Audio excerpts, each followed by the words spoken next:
toe. I love you, you know. Invading those places no one's dared to go. Girl, all your dreams, I'll bring them to you. No need to tell me, I know what to do. Girl, close your eyes and enter my world. I'm running this ship, girl, and I adore you. You're the one that take into my dreams. Girl, what does this mean? Wanna hold on tight. I found, girl, I'm telling you, I adore you. You know, I've been going over and over and over again in my mind, trying to figure out what it is that has gotten me to this point with you. And I wanted to let you know that I truly adore you.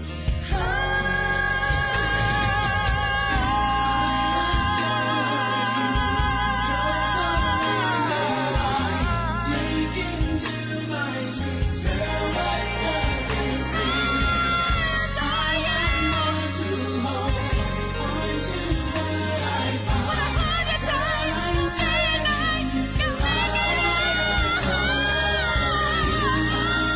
adore you. You're the one take into my dreams. Girl, what does this mean? I'm on to hold on to what I found. Girl, I'm telling you,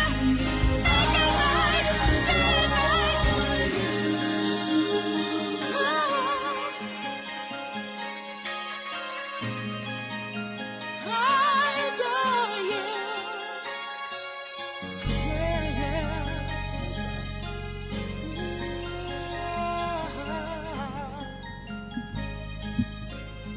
Man,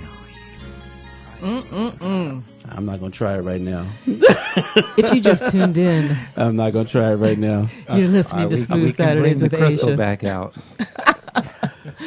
This is Smooth Saturdays with Aysha on urbansoulradio.fm. Are you looking With for a our- truly amazing book read? Then check out the. There we go. What's going on here? You hey. So just so you know, I am not at the helm. That is all Aysha. That was very, very strange. Uh-huh. What the Okay. heck is going on? We have ghosts in here. Uh-huh. You have to promoting hit that you have to book a hit the little stop early. button. I guess you know what? I know what I did. I forgot to take it out of the queue. Ah. See, I'm a rookie. Come on now. No. You got it down by now. Oh, man. But anyways, that last song you heard was Adore by Gino. Yes. And it featured, should I say the whole name or is it just Biscuit? Biscuit. Wow. Ashling Biscuit. That's it. Okay. Wait, what's her name? Ashling Ashling Biscuit. Biscuit. Now I need some gravy. I know. It's making me hungry. It's making me hungry. I hope she can live up to her name. Oh, Lord, yes. Yes. But so, welcome, Gino. Welcome, welcome. Thank you. Hello, all of that. Yeah, 'Cause I'm still a little and nervous, for you man. listeners, he's nervous out there, so we got to shake that nervousness right out. If you want to call in and say hey to Gino or ask him some questions or make him more nervous, Come on with it. Come on with it. 562-213-9611. 562-213-9611. So Gino, tell listeners about that song, about Adore, and how it came about, and are there any special musicians or anything that you want to mention that played on that? Actually, I did all of the music. Oh, stop. Yeah, I did all of the music on the whole CD. Really? Yeah. You're one of those guys, huh? Yeah, I did all of the music, and I was actually in the studio working on it, and Ash, I call her Ash, they call her Biscuit, used to record at that studio and just happened to be walking by. Hadn't been to the studio in 2 years. Wow. Happened to be walking by, and she heard it, and I was laying vocals, and she started singing along with it. And the producer was like, why don't we make this into a duet? So I was like, okay, and that's how it happened. Wow. Yeah, that was Wow. nice. That Now, was what's real the nice. story behind the song? Is there anything? There's no story behind it. No, most of my songs I write. First thing, I just let them come to me, but they're just writing about situations in life. It doesn't have to be a specific relationship or anything, because most of the stuff I do is love songs. Right. But I might have seen something on TV about how somebody loves someone, or how you want to take it beyond just the basic I love you. I want it to be real special. And that's how it came along. It wasn't for anyone or anything Okay, like so that. just something that's The way lyrics used to come about. Right, Not right. now. Well, Yeah. I write a lot of my stuff based off of personal experience, whether they're from the past or the present, or maybe something that I'm hoping for. Right. And so I pull from that. Now, not all people do that, so I just Well, know I that's mean, the way that I write. I think true lyricists do. You know, not this. I'm walking down the street. I'm at my grandmama's house, and I'm drinking a beer, and it's like, wait a minute, what happened to? that's and today's music. Yeah, and the hook has nothing to do with the verses. Right, I mean, right. I don't think they get it now, but yeah, I mean that's true music and true lyrics. You know, in my opinion. You know, people tell me, "Oh, you old." Okay. I'd rather be old then. Yeah, exactly. Yeah, that's exactly how I write it. It's just whatever my heart is saying, and that's Right, what I do. right. Because for me, if I'm not, I can't perform something well if my heart's not in it. Because Right. I have the emotion behind it when it's something that I relate to. Right. So Right. And it's good. I mean, everything that, even the new stuff that I'm working on, I think I've written 5 of the 7 as far as the lyrics, because I want to write them because I have to fill them. right. And No, so- I totally understand that. Yeah. Yeah. Or if somebody gives me a song to sing, I've got to be able to relate to the lyrics that they've already written. Otherwise, I just like, nah, you know, I just. Yeah. But do I you have a pass on it. special place where you write? As far as like lyrics go, like you have the music, do you have to like, okay, let me go into my room No, or I- into when- my zone or The one that I wrote, and I don't know if it's too early to talk about it, but one of the songs that I'll be doing that I wrote for Ricky Lawson, I had received the music from Jonathan Fritzen, and while I was in the car, I heard it, and half of the song was written by the time I got back to the house. Oh yeah. So yeah. it just came It to just me. comes to you. Sometimes it's like that though. There's some songs that you just hear the melody and you're just like, oh yeah, and it comes instantly. Other ones sometimes take a little time. Right, But- right. Yeah. Yeah. Yeah. Get that writer's block, and then you all of a sudden Hate something it. will come along that inspires you, and then Yeah. you go, oh, and then it flows. Yeah. Right. If you got that writer's block, you can forget it. Trust me, I know. You just gotta wait till I know. somebody's going through something, then it comes to you. Yeah. Well, Writer's block means put that song on the side and start on something else. Right, But right. you know what I mean? Because I- it can get you frustrated. Yes. I kind of go back and I'll listen to other music or something's going to hit me and I have to fix it. I can't stay away from it too long, Right. Because it'll be gone, Right. You know, and it may be a really good song. And it's got to like, come on. I did a song called "Confession of a Pretender." Okay. This guy met this young lady and he lied about what he did. He said he was a fireman, but he wasn't. Right. He was a cook at one of the hospitals. Right. And so he had to come up and say, okay, this is what I really do. Right.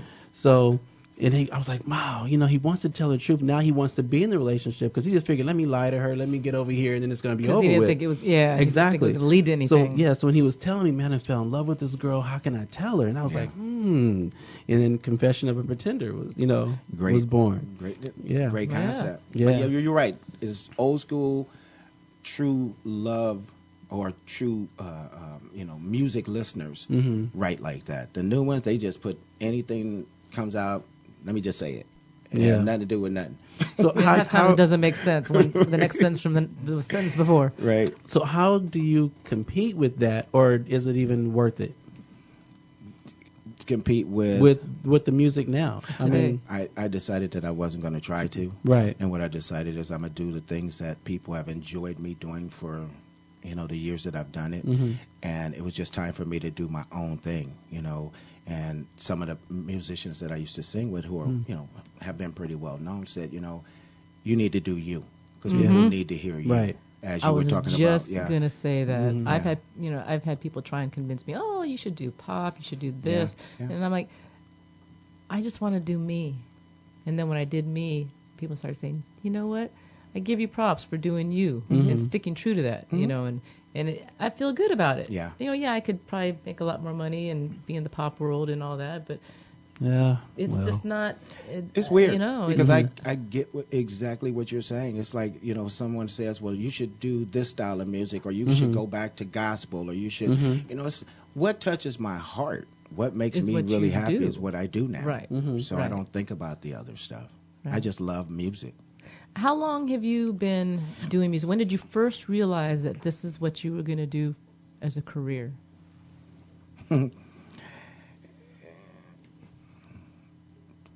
Probably about 7 years ago. Prior to that, I wanted to be an NBA basketball player. Oh man. But you were. How long have you been singing? 40 years. Okay, so you've been singing a long time, but you never really had thought back then that you would do it as a profession? Even when I was traveling with some of the artists I was traveling, even being on tour, any of that, it was just one of those things. And it was like, okay, you do it well or whatever, you have fun with it. It was just a hobby at that point. Well, it was a hobby because I love to hear women scream in the audience. So Yeah. No. I enjoyed that part of it. Yeah. And that's they Were they screamed throwing pretty their good. panties No, at they you? didn't do all that. See. That's why you hit those high notes. But I did. I enjoyed the fact that I could actually touch people's hearts with my music. And it was really truly that when you see people crying or you see people coming up to you saying that was amazing and it felt really good. And I said, okay, I have a gift for it. And that's really what I want to do, is touch hearts to make people understand that there really is love still out there. Right. You know, and that's what I try to do in my music. And so finally, Daryl Williams, who really has been pushing me for the last 4, finally said, okay, we're done messing around. This year, we're going to do it, which was last year. We're going to really go 100% at it. And now I'm at a point where a lot of people are, you know, talking to me, and festivals are coming up, and, you know, hopefully working on a European tour. That's the goal, because I want to go to Europe. I want to relocate to Europe, honestly. Oh, really? Yeah. Wow. My kids have dual citizenship, so I want to go to Europe, and I just want to have a brand new start in the music world. And that's really what I want to do. Wow, that's and exciting. That's a good place to do it in, because music is so welcomed in, Oh, in other absolutely. countries other Europe than here. Yes. embraces Yeah, you probably- good music. Yeah. Yeah, you probably be part of the Jacksons by the time you get down there. But yeah, that's my goal. Yeah. That's my goal for next. I mean, if not this year, the following. That's my goal to be in Europe. Really? Yeah, In Europe. Wow. I want to go today. And your kids are cool with They it? are so excited. They have family over there. Oh, Yeah. okay. Yeah, my ex-wife, which is Biscuit. Okay. Okay. She's Irish, Oh, and okay. so the kids have half Family in Irish. Ireland? Yeah, and so Okay. they want to go over there, and they've been over there several times, and they love it. And both Alana and Ronnie, I got to give props out to them. Okay, yeah. Absolutely. Both of them are very excited, because I talked to them. I wouldn't do it without talking to them, but they said, "Daddy, let's do it." So They're fully supportive of your career. yeah. Do they come to your shows? Well, they used to come to some of the smaller ones, because Ronnie likes to believe he can beatbox, so he likes to get up there. It doesn't matter if it's fast or slow, he wants to beatbox. Oh my goodness. You know, and Lonnie just says, I just want to get there when Chris Brown is there, Usher is there. You know, she wants to meet the celebrities. Right, That's right. it. Well, she's got a celebrity for a daddy. What's up? But she Exactly. knows that, and she loves having me and her mom, you know, do our things. She goes to her mom's shows, and so we support that. But her thing is, I want to meet some of the guys. Oh my She's goodness. getting How ready old to be is she? 16. Oh, boy. Okay. No, you don't have to say no more. Yeah, you got to be step away from the daughter. Wow. Well, I want to play this next song that was off of your first CD called I Miss You. And tell the listeners a little bit about I Miss You and how that came about. Actually, that one was written for someone. My producer, him and his girlfriend had broke up. And all of the stuff that they were going through, I was hearing the fights and all they was going through, and I actually came up with the lyrics before the music. And so I came up with the lyrics and the concept for a song, so I kind of recorded it on a little thing, and then I took it into Dave G, who was my producer at the time. He worked with E40 and In Too Deep at that time. They used to do that song, Back to the Hotel. I toured with them. Oh, wow. Yeah, I was with them for about a year. And so he he loved it. So he put this little groove together. And then again, it was